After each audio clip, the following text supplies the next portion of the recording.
Romeo 1:18 पढ़ेंगे ना। परमेश्वर का क्रोध तो उन लोगों की सब अभक्ति और अधर्म पर। देखिए 1:18 से पहले हम रोमियो 1:21 पढ़ते हैं। इस कारण कि परमेश्वर को जानने पर भी उन्होंने परमेश्वर के योग्य बड़ाई और धन्यवाद न किया, परंतु व्यर्थ विचार करने लगे, यहाँ तक कि उनका निर्बुद्धि मन अंधेरा हो गया। यानी कि अब यहाँ पे एक चीज है कि परमेश्वर ने, जितनों ने विश्वास किया, परमेश्वर ने उनको अपनी संतान होने का अधिकार दिया। ठीक है, अब जब परमेश्वर ने अपनी संतान होने का अधिकार दिया, लेकिन यहाँ पे कि परमेश्वर को जानने पर भी उन्होंने परमेश्वर के योग्य कोई कार्य ना किया, धन्यवाद बड़ाई नहीं करी। क्या मतलब हुआ कि हम इन सांसारिक चीजों में रहे और हम ये कहते रहे कि हाँ, मैं तो परमेश्वर की संतान हूं, मैंने यीशु मसीह को स्वीकार किया है। तो क्या यीशु मसीह को स्वीकार करने से यह है कि आप परमेश्वर के विधियां भूल जाएं, उसकी आज्ञाओं पे ना चलें? उसने ये लिखा ना, यहां तक कि उनका निर्बुद्धि मन अंधेरा हो गया। अब इसी का 18 पढ़िए, रोमियो 1:18। परमेश्वर का क्रोध तो उन लोगों की सब अभक्ति और अधर्म पर स्वर्ग से प्रकट होता है, जो सत्य को अधर्म से दबाए रखते हैं। यहाँ पे परमेश्वर का क्रोध प्रकट होगा। क्यों? क्योंकि हमने परमेश्वर को जानने के बावजूद भी हम क्या कार्य कर रहे हैं? क्या हम परमेश्वर की आज्ञाओं पे चल रहे हैं या परमेश्वर की बताई हुई विधियों पे चल रहे हैं? और फिर हम ये कह देते हैं कि पता नहीं क्या गलती हो गई, या परमेश्वर मुझसे प्रेम नहीं करता है, या परमेश्वर की यही इच्छा हो है। कितनी बार लोग कहते हैं कि पता नहीं, या परमेश्वर यही चाहता है। तो मेरे प्रियो, एक चीज मैं बतला दूं, परमेश्वर कदापि ये नहीं चाहता है। क्योंकि हम यिर्मयाह की पुस्तक उसका 29 अध्याय उसका 11 वचन पढ़ें तो हम देखते हैं कि परमेश्वर की इच्छा मेरे लिए और आपके लिए क्या है। यिर्मयाह 29 उसका 11 वचन।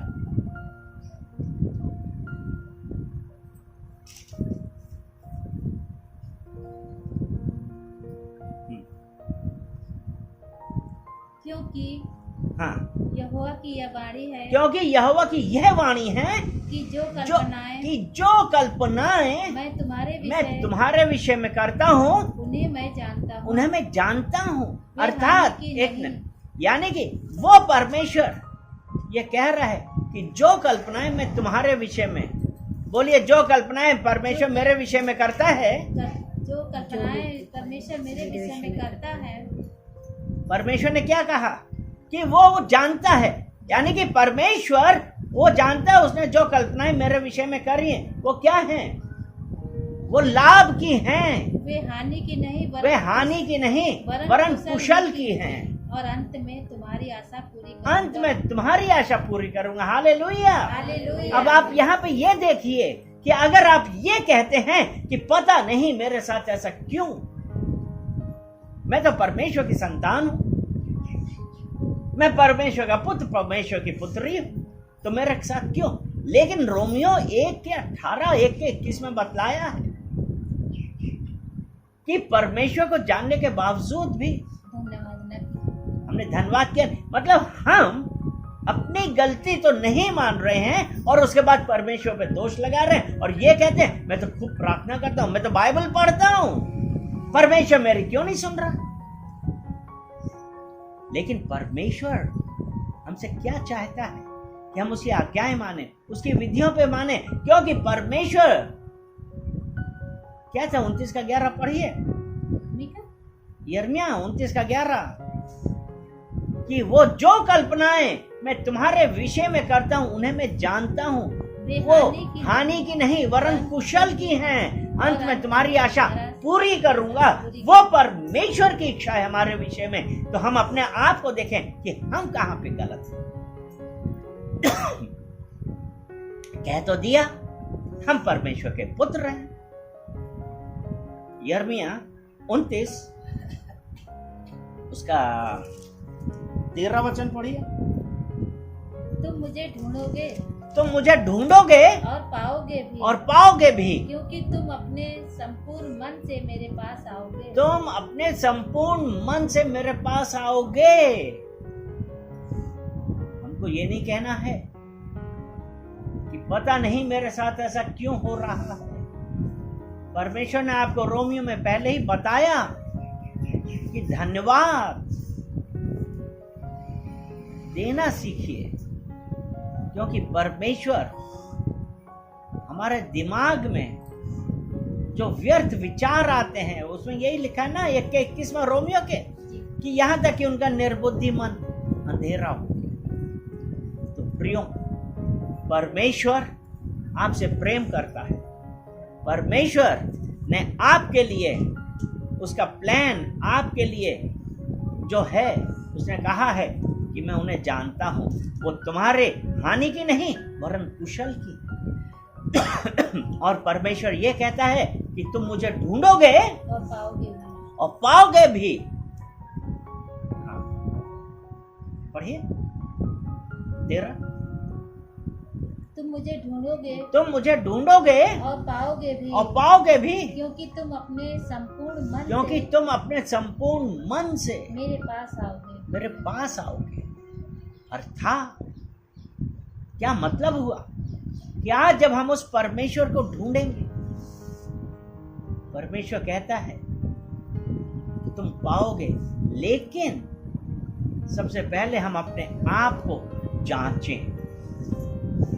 हागे की पत्री 1 अध्याय उसका 5वां वचन पढ़िए जरा। हागे 1 उसका 5।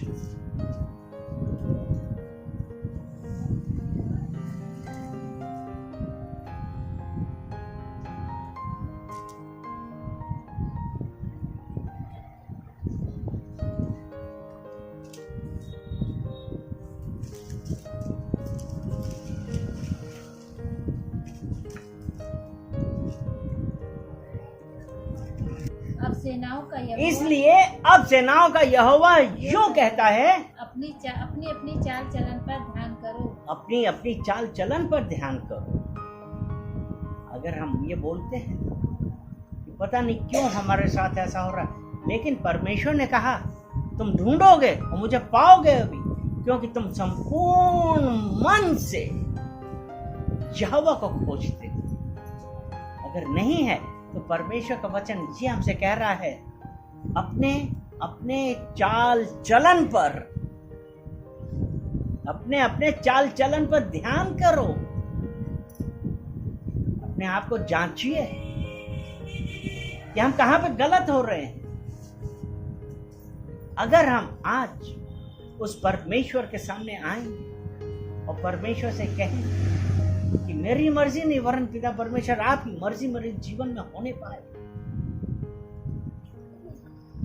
तो सच्चे मन से, क्योंकि यिर्मयाह 29:13 में हमने ये कहा कि अपने संपूर्ण मन से, संपूर्ण मन मतलब उस मन में, हमारे हृदय में कोई दुनिया और कोई बात नहीं होनी चाहिए, कोई इफ एंड बट नहीं होना चाहिए, क्यों कैसे कहां ये नहीं होना चाहिए, परंतु पूरा विश्वास होना चाहिए कि whatsoever I'll ask in the name of Jesus, जो कुछ भी मैं यीशु मसीह के नाम से मांगूंगा और विश्वास करूंगा तो वो परमेश्वर ने कहा कि वो हो जाएगा।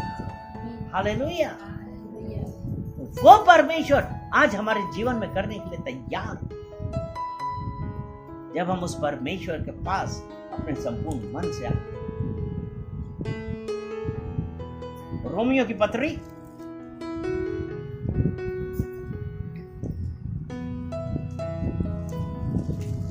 7 पढ़िए। रोमियो 8 का 6 और 7। शरीर पर मन लगाना तो मृत्यु है, परंतु आत्मा पर मन लगाना जीवन और शांति है। क्योंकि शरीर पर मन लगाना तो परमेश्वर से बैर रखना है। क्योंकि ना तो परमेश्वर की व्यवस्था के अधीन है और ना हो सकता है। यानी कि ये कहता है कि शरीर पर मन लगाना, यानी कि हमने यिर्मयाह 29 उसके 13 में कहा था, उसमें देखा था ना, हम लोगों ने पढ़ा था कि तुम ढूंढोगे पाओगे, क्योंकि तुम संपूर्ण मन से यहोवा के पास आओगे। लेकिन यहाँ पे एक चीज है, जब हम उस परमेश्वर के पास आए तो हमको शरीर पर मन नहीं लगाना है। यहाँ पे यही लिखा है ना कि शरीर पर मन लगाना तो मृत्यु है, परंतु आत्मा पर मन लगाना जीवन और शांति है। क्योंकि शरीर पर मन लगाना तो परमेश्वर से बैर रखना है, क्योंकि ना तो परमेश्वर व्यवस्था के अधीन है और ना हो सकता। परमेश्वर किसी व्यवस्था के अधीन नहीं है और ना परमेश्वर किसी व्यवस्था के अधीन होगा। क्या वो परमेश्वर किसी व्यवस्था से बांधा जा सकता है? परमेश्वर तो व्यवस्था से ऊंचा है। हालेलुया। और उसका 8वां वचन पढ़िए, रोमियो 8 उसका 8। और जो शारीरिक दशा में है वे परमेश्वर को प्रसन्न नहीं कर सकते। यानी कि हम परमेश्वर का जो वचन हमने अभी पढ़ा था, यिर्मयाह 29 का 11 और 13, परमेश्वर ने कहा कि मेरा प्लान तुम्हारे लिए टू प्रॉस्पर यू, कि जो कल्पनाएं मैंने तुम्हारे विषय में करी हैं वो हानि की नहीं वरन कुशल की हैं, और तेरी आशा पूरी करूंगा। और उसने परमेश्वर का वचन कहता है कि तुम बुलाओगे, तुम मेरे पास आओगे, तुम मुझे ढूंढोगे और पाओगे भी, क्योंकि तुम संपूर्ण मन से आते हो। लेकिन रोमियो 8 में हमने अभी क्या पढ़ा कि जब हम परमेश्वर के पास आए, किसी शारीरिक दशा में ना आए, शारीरिक चिंताएं लेके ना आए, या अपने दिमाग में दुनिया भर का फितूर और इफ बट क्यों कैसे क्या हो पाएगा ये सब लेके ना आए। क्योंकि परमेश्वर ने कहा है कि जो शारीरिक दशा में है वो परमेश्वर को प्रसन्न नहीं करते। और उसके बाद उसका रोमियो 8 उसका 9वां वचन हम पढ़ते हैं तो, परंतु जबकि परमेश्वर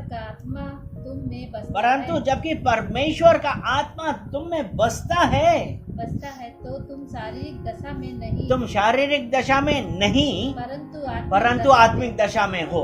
हालेलुया। यानी कि और उसके बाद आगे लिखा है, यदि किसी में मसीह का आत्मा नहीं है तो वो उसका जन नहीं है, और जो उसका जन नहीं है वो ही कहेगा कि मेरे साथ क्यों नहीं हो रहा है। लेकिन परमेश्वर ने कहा कि जो कल्पनाएं मैंने तुम्हारे विषय में करी हैं उन्हें मैं जानता हूं, वो हानि की नहीं वरन कुशल की। किसके लिए?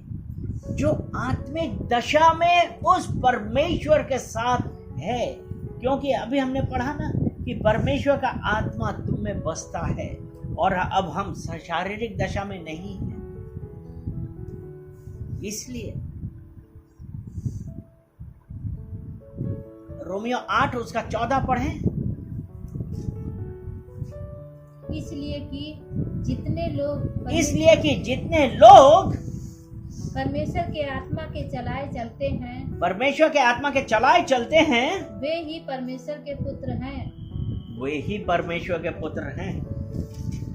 अब मैं आपसे एक बात पूछता हूं, यूहन्ना 1:12 में हमने क्या कहा था, क्या पढ़ा था कि जितनों ने विश्वास से उसे ग्रहण किया वो परमेश्वर के पुत्र हैं, संतान होने का अधिकार दिया। उन्होंने यहाँ पे संतान होने का अधिकार दिया। देखिए यूहन्ना 1:12 में हमने देखा कि जितनों ने उस पर विश्वास किया उसने उन्हें परमेश्वर की संतान होने का अधिकार दिया। और रोमियो 8 और उसका 14 हमने क्या देखा कि जो परमेश्वर की आत्मा के चलाए चलते हैं वो ही उसके पुत्र हैं, हर कोई पुत्र नहीं है। देखिए हम लोग क्या हैं, और जब हम परमेश्वर के पुत्र हैं तो रोमियो 8 उसका 15 कहता है, क्योंकि तुमको दासत्व की आत्मा नहीं मिली है कि फिर भयभीत हो, परंतु ले पालकपन की आत्मा मिली है, जिसे हम हे अब्बा हे पिता कहकर पुकारते हैं। हालेलुया। तो वो परमेश्वर आज हम लोगों के साथ ये कहता है कि जब हम परमेश्वर के आत्मा के चलाए चलते हैं हम परमेश्वर के पुत्र कहलाते हैं। चलिए हम एक वचन और पढ़ेंगे, उसके बाद हम इस सभा का समापन करेंगे, और वो वचन है हागे की पत्री उसका 1 अध्याय और 19वां वचन।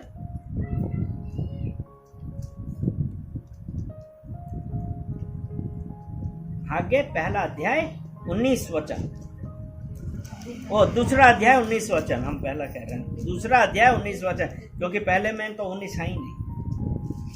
2 अध्याय 19 वचन देखिए, जब हमारे अंदर परमेश्वर का आत्मा है, अब मैं नहीं वरन जिसका आत्मा हमारे अंदर है वो है। 1096 आगे पेज नंबर 1096 2 उसका 19।